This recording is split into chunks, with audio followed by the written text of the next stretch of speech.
ngunit ang update natin para sa lagay ng ating panahon ngayong umaga pa ng August 27, 2024 na kung saan sa ngayon ay patuloy pa rin po nakabagat ang weather system na umiiral po dito sa ating bansa na patuloy pa rin na hinahatak ng bagyong si Shanshan na sa ngayon ay nakakapekto na po ang bagyong ito dyan sa mga isla ng Southern Japan.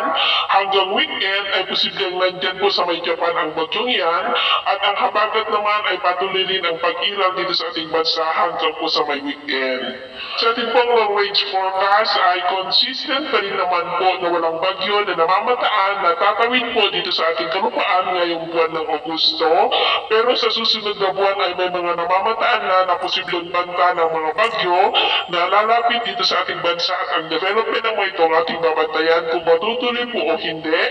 At ang susunod na bagyo na papasok o mabubuo dito sa loob ng ating area of responsibility ay papangalanan po sa local name na bagyong Enteng. Sa lagay po ng ating panahon ngayong madaling araw ay may mga isolated rains sa ilang bahagi ng Bolinao sa may Pangasinan, Bataan, Metro Manila, Cavite,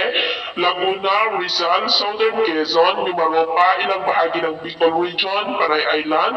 Mindoro Provinces, Northern Samar, Southern Samar, Leyte, Bohol, Tawi-Tawi,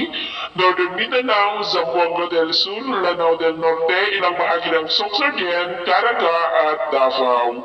At mamaya po ay sisikat ang araw sa malaking bahagi ng ating bansa, mainit at maalinsangan ang panahon. Pero may tsansa pa rin ng ulap na kalangitan with isolated rains sa ilang bahagi ng Bataan, Metro Manila, Bulacan, Laguna, Cavite, ilang bahagi ng Batangas, Southern Quezon, Legazpi, Sorsogon, Catanduanes, Mimaropa, Masbate, ilang bahagi ng Panay Island, Negros, Southern Cebu, ilang bahagi ng Bohol, Southern Leyte, Northern Samar, Tawi-Tawi, Surigao del Sur, ilang bahagi ng Lanao Provinces, Northern Mindanao, Surigao del Norte, Sarangani at Mati. At mamayang hapon, mas maraming lugar na ulit ang makakaranas ng mas maulap na kalangitan with isolated rains. Kaya mag-ingat po tayo sa posibleng banta pa rin ng mga pagbaha at pagguho ng lupa. At sa atin naman pong mga baybayin,